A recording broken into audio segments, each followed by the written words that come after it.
প্রিয় দর্শক, আসসালামু আলাইকুম। সবাইকে স্বাগতম জানিয়ে শুরু করছি আমার আজকের পর্ব। আজকে আমি আপনাদের হেলদি একটি নাস্তা তৈরি করে দেখাবো। এই নাস্তাটি তৈরি করা খুবই সহজ, ঘরে থাকা অল্প কিছু উপকরণ দিয়ে ঝটপট তৈরি করে নেওয়া যায়। খেয়ে নিচ্ছি। প্রথম একটি মিক্সিং বলে 2টি ডিম ভেঙে নিয়ে নিচ্ছি। আপনারা চাইলে 1টি ডিম কিংবা 3টি ডিম ব্যবহার করতে পারবেন। এবার 1 কাপ পরিমাণ ময়দা দিয়ে দিচ্ছি। আপনারা চাইলে আটা ব্যবহার করতে পারবেন। 1 চা চামচ পরিমাণ গুঁড়া দুধ দিয়ে দিচ্ছি। হাতের কাছে গুঁড়া দুধ না থাকলে না দিলেও চলবে। দিয়ে দিচ্ছি স্বাদ মতো লবণ। এবার এর মধ্যে হাফ কাপ ও 3 টেবিল চামচ পরিমাণ পানি অল্প অল্প করে দিয়ে মিশিয়ে পাতলা একটি ব্যাটার আমি তৈরি করে নেব। তবে খুব বেশি পাতলা করে ফেলা যাবে না, আবার অনেক বেশি ঘন করে ফেলা যাবে না। এবার সবকিছু একসাথে খুব ভালো করে মিশিয়ে নিচ্ছে। হ্যান্ডবিটার দিয়ে খুব ভালো করে ফেটিয়ে নিতে হবে। ফেটানোর কাজটা একটু সময় নিয়ে ধৈর্য ধরে করবেন, এতে করে শীতটা অনেক ভালো হবে। বেশ কিছুক্ষণ সময় নিয়ে ব্যাটারটাকে আমি ফেটিয়ে নিয়েছি। দেখুন এরকম পাতলা হবে। এবার রেস্টে রেখে দেব প্রায় 10 থেকে 15 মিনিটের মতো। এই ফাঁকে নাস্তার জন্য সালাদ তৈরি করে নেব। সেজন্য একটি মিক্সিং বলে 1 কাপ পরিমাণ শসা কুচি দিয়ে দিচ্ছি, সাথে 1 কাপ পরিমাণ গাজর কুচি, 1টি পেঁয়াজ কুচি দিয়ে দিচ্ছি, 2 থেকে 3টি কাঁচামরিচ কুচি, দিয়ে দেব স্বাদ অনুযায়ী লবণ। আপনারা চাইলে কালো গোলমরিচের গুঁড়া ব্যবহার করতে পারবেন। এবার সবকিছু একসাথে আলতোভাবে মিশিয়ে নিচ্ছি। তবে খুব বেশি কষলিয়ে নরম করে ফেলা যাবে না, আলতোভাবে মিশিয়ে নিতে হবে।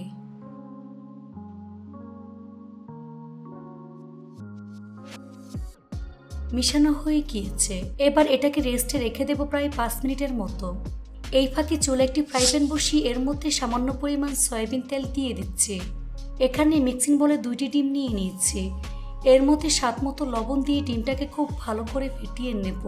খুব ভালো করে ফেটিয়ে নিতে হবে, যাতে করে এর মধ্যে কোনো প্রকার লাম্পস না থাকে। আপনারা চাইলে এখানে 1টি ডিম ব্যবহার করতে পারবেন। তেলটা মোটামুটি গরম হয়ে গিয়েছে। এবার এর মধ্যে ডিমের মিশ্রণ দিয়ে দিচ্ছি।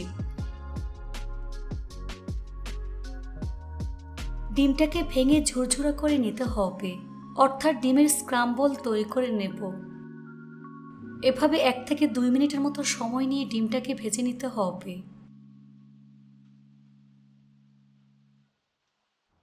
ভাজা হয়ে গিয়েছে। এবার ডিমটাকে ভালো করে ঠান্ডা করে নেব। তো ডিমটাকে ভালো করে ঠান্ডা করে সালাদের মধ্যে দিয়ে দিচ্ছি। তারপর আলতোভাবে মেখে নিতে হবে।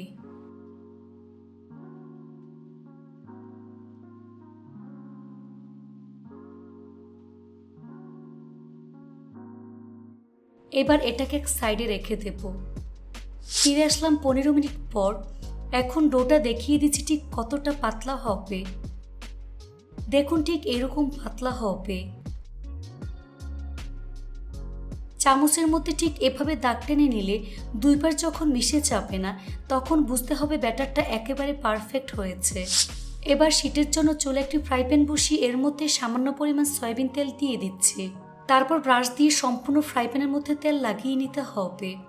চুলার আঁচ লো মিডিয়ামের মাঝামাঝি রেখে এর মধ্যে পরিমাণ মতো ব্যাটার দিয়ে ছড়িয়ে দিচ্ছি। এই পর্যায়ে চুলার আঁচ বাড়ানো যাবে না, চুলার আঁচ বাড়ালে শীতটা ছড়াতে অসুবিধা হবে। এবার ফ্রাই প্যানের হাতল ধরে ঠিক এভাবে ছড়িয়ে দিচ্ছি। তারপর নিচের পাশ হওয়া পর্যন্ত অপেক্ষা করব। শীতটাকে যতটা সম্ভব পাতলা করে বানাতে হবে।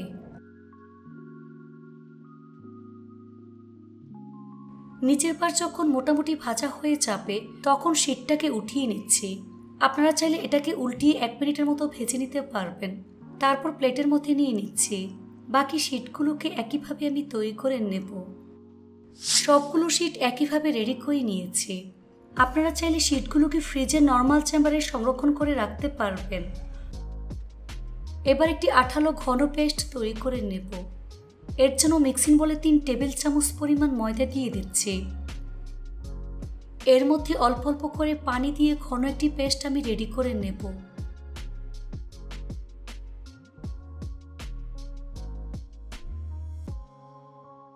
এবার এটাকে এক সাইডে রেখে দেব। তারপর প্লেটের মধ্যে একটি শীট আমি নিয়ে নিয়েছি। শীটের মাঝ বরাবর পরিমাণ মতো সালাদ নিয়ে নিচ্ছি। এখানে সালাদটা আপনারা বেশি করে ব্যবহার করতে পারবেন।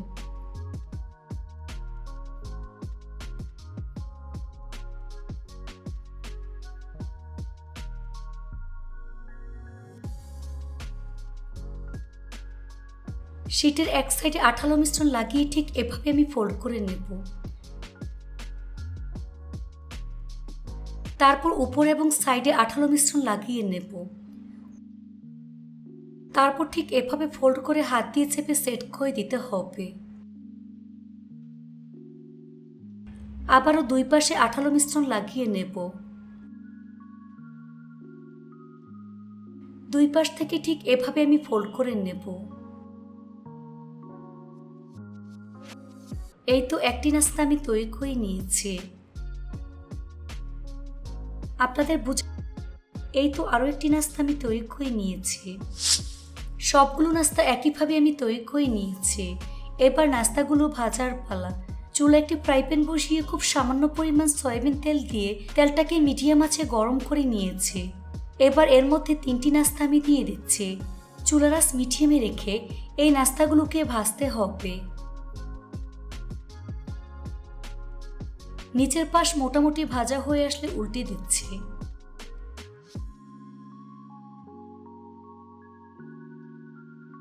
এভাবে কিছুক্ষণ পরপর উল্টে পাল্টে গোল্ডেন ব্রাউন কালার করে ভাজতে হবে।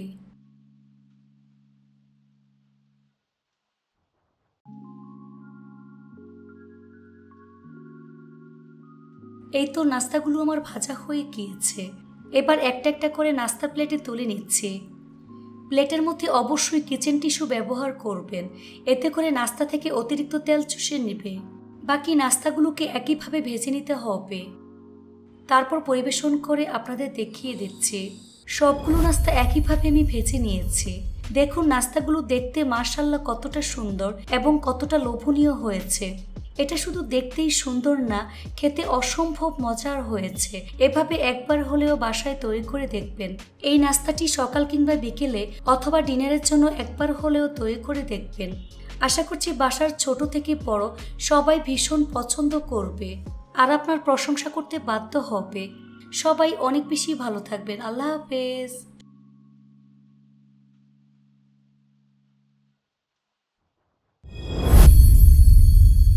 আজকে আমি আপনাদের 1.5 কাপ ময়দার সামান্য পরিমাণ চিকেন আর সবজি দিয়ে একদম ইউনিক চিকেন ভেজিটেবল পরোটা তৈরি করে দেখাবো। এতটাই টেস্টি হয়। তো চলুন পরোটার রেসিপিটি দেখে নিচ্ছি। প্রথম একটি মিক্সিং বলে 1.5 কাপ পরিমাণ ময়দা নিয়ে নিচ্ছি। চাইলে আটা ব্যবহার করা যাবে। স্বাদ মতো লবণ দিয়ে দিচ্ছি। 1 চা চামচ পরিমাণ চিনি দিয়ে দিচ্ছি। 1.5 টেবিল চামচ পরিমাণ সয়াবিন তেল দিয়ে দিলাম। শুকনো উপকরণগুলো ভালো করে মিশিয়ে নিতে হবে। এবার এর মধ্যে অল্প অল্প করে কুসুম গরম পানি দিয়ে মোটামুটি সফট একটি ডো তৈরি করে নেব। ডোটাকে কোনোভাবেই শক্ত করে ফেলা যাবে না, আবার অনেক বেশি নরম করে ফেলা যাবে না। ডোটা মাখানো হয়ে গিয়েছে। এই ডোটাকে আরও কিছুক্ষণ সময় নিয়ে মথে নিতে হবে। উপরে সামান্য পরিমাণ তেল মেখে নেব। এতে করে ডোটা ড্রাই হয়ে যাবে না, একেবারে সফট থাকবে। কিচেন টাওয়াল দিয়ে ঢেকে দিচ্ছি। তারপর ঢাকনা দিয়ে ঢেকে রেখে দেব প্রায় 20 মিনিটের মতো। এই ফাঁকে চুলে একটি ফ্রাই প্যান বসিয়ে এর মধ্যে 1.5 টেবিল চামচ পরিমাণ সয়াবিন তেল দিয়ে দিচ্ছি। তেল গরম হয়ে আসলে একটি বড় সাইজের পেঁয়াজ কুচি দিয়ে দিচ্ছি, সাথে 2টি কাঁচামরিচ কুচি। এবার পেঁয়াজটাকে কিছুক্ষণ ভেজে নিতে হবে, তবে খুব বেশি ভাজতে হবে না, পেঁয়াজ নরম হওয়া পর্যন্ত ভাজলেই হবে। তারপর এর মধ্যে 1/2 চা চামচ পরিমাণ আদা রসুন বাটা অ্যাড করে দিচ্ছি। আদা রসুন বাটা পেঁয়াজের সাথে কিছুক্ষণ ভেজে নিতে হবে, যাতে করে আদা রসুনের কাঁচা গন্ধ চলে যায়।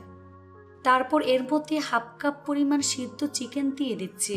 চিকেনটাকে আদা রসুন এবং লবণ দিয়ে ভালো করে সিদ্ধ করে নিয়েছি। তারপর কাঁটা চামচ দিয়ে ঝুরঝুরা করে নিয়েছি। চুলার আঁচ মিডিয়াম হাই হিটে রেখে চিকেনটাকে পেঁয়াজের সাথে 5 থেকে 6 মিনিটের মতো ভেজে নিতে হবে। পরিমাণ কালো গোলমরিচের গুঁড়া দিয়ে ভালো করে মিশিয়ে নিচ্ছি। এভাবে 2 মিনিটের মতো ভেজে নিতে হবে। তারপর 1/4 কাপ পরিমাণ গাজর কুচি দিয়ে দিচ্ছি। 1 কাপ পরিমাণ উঁচু করে বাঁধাকপি কুচি দিয়ে দিচ্ছি।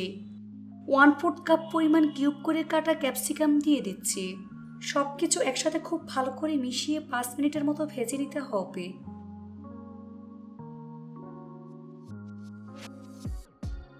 তারপর দিয়ে দিচ্ছি স্বাদ মতো লবণ, কোয়ার্টার চা চামচ পরিমাণ হলুদের গুঁড়া। হলুদ এবং লবণ ভালো করে মিশিয়ে প্রায় 5 থেকে 6 মিনিটের মতো ভেজে নিতে হবে। এই পর্যায়ে চুলার স্লো মিডিয়ামের মাঝামাঝি রেখে ঢাকনা দিয়ে ঢেকে রেখে দেব যতক্ষণ পর্যন্ত না সবজি সিদ্ধ হয়ে আসে। কিছুক্ষণ পর ঢাকনা সরিয়ে নিচ্ছি। দেখুন সবজি সিদ্ধ হয়ে গিয়েছে। এখন ভালো করে মিশিয়ে নিচ্ছি। নামানোর আগে কিছুটা পরিমাণ ধনিয়া পাতা কুচি দিয়ে ভালো করে মিশিয়ে নেব। এই তো চিকেন সবজির পুর রান্না হয়ে গিয়েছে। এখন চুলা বন্ধ করে পুরটাকে ভালো করে ঠান্ডা করে নেব। ফিরে আসলাম 20 মিনিট পর। এখন ঢাকনা সরিয়ে ডোটাকে আরও কিছুক্ষণ সময় নিয়ে মথে নিতে হবে। তারপর 6টি লেচি আমি কেটে নিচ্ছি।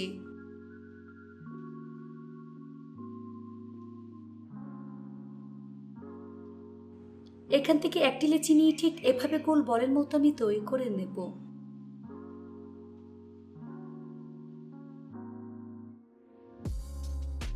এই তো গোল বলের মতো আমি তৈরি করে নিয়েছি। সবগুলো একইভাবে গোল বলের মতো আমি তৈরি করে নিয়েছি। এখান থেকে একটি বল বড়ির উপর নিয়ে হাত দিয়ে চেপে চ্যাপ্টা করে নেব। উপরে সামান্য পরিমাণ ময়দা ছিটিয়ে বেলুন দিয়ে পেলে মোটামুটি পাতলা একটি রুটি আমি তৈরি করে নেব। দেখুন এরকম পাতলা রুটি আমি তৈরি করে নিয়েছি। দেখে হয়তো বা বুঝতেই পারছেন। রুটির মাছ বরাবর পরিমাণ মতো সবজি চিকেনের পুর দিয়ে দিচ্ছি। পুরটাকে ঠিক এভাবে ট্রায়াঙ্গেলের মতো আমি শেপ দিয়ে দিচ্ছি। রুটির চারপাশে পানি লাগিয়ে নিচ্ছি। তারপর ঠিক এভাবে ফোল্ড করে ট্রায়াঙ্গেলের মতো শেপ দিয়ে দিচ্ছি।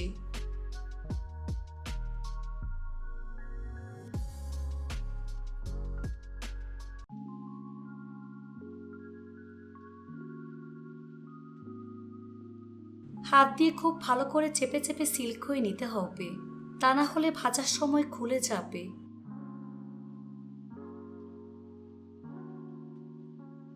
এই তো একটি পরোটা আমি তৈরি করে নিয়েছি। এভাবে সবগুলো পরোটা তৈরি করে নিয়েছি। এবার পরোটাগুলো ভাজার পালা। চুলে একটি তাওয়া বসিয়ে তাওয়াটাকে আমি ভালো করে গরম করে নিয়েছি। এবার গরম তাওয়ায় একটি পরোটা আমি দিয়ে দিচ্ছি। চুলার স্লো মিডিয়ামের মাঝামাঝি রেখে এই পরোটা ভাজতে হবে। নিচের পাশ হালকা ভাজা হয়ে আসলে উল্টে দিচ্ছি।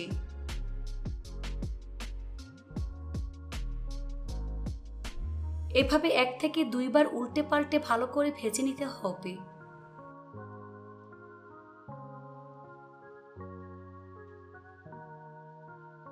পরোটার 2 পাশ যখন মোটামুটি ভাজা হয়ে যাবে তখন পরিমাণ মতো তেল দিয়ে দিচ্ছি।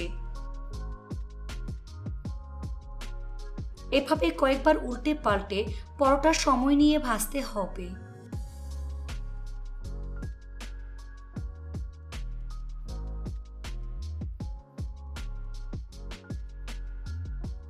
এই তো পরোটা ভাজা হয়ে গিয়েছে। দেখুন খুব সুন্দর কালার চলে এসেছে। এখন প্লেটের মধ্যে আমি নিয়ে নিচ্ছি। একইভাবে আরেকটি তৈরি করে আপনাদের দেখিয়ে দিচ্ছি। এই পরোটা আমি তেল দিয়ে ভেজে নেব, তাই প্রথমে আমি তেল দিয়ে দিয়েছি। এখন পরোটা আমি দিয়ে দিচ্ছি। এই পরোটাও একইভাবে উল্টে পাল্টে সময় নিয়ে গোল্ডেন ব্রাউন কালার এবং ক্রিস্পি করে ভেজে নিতে হবে।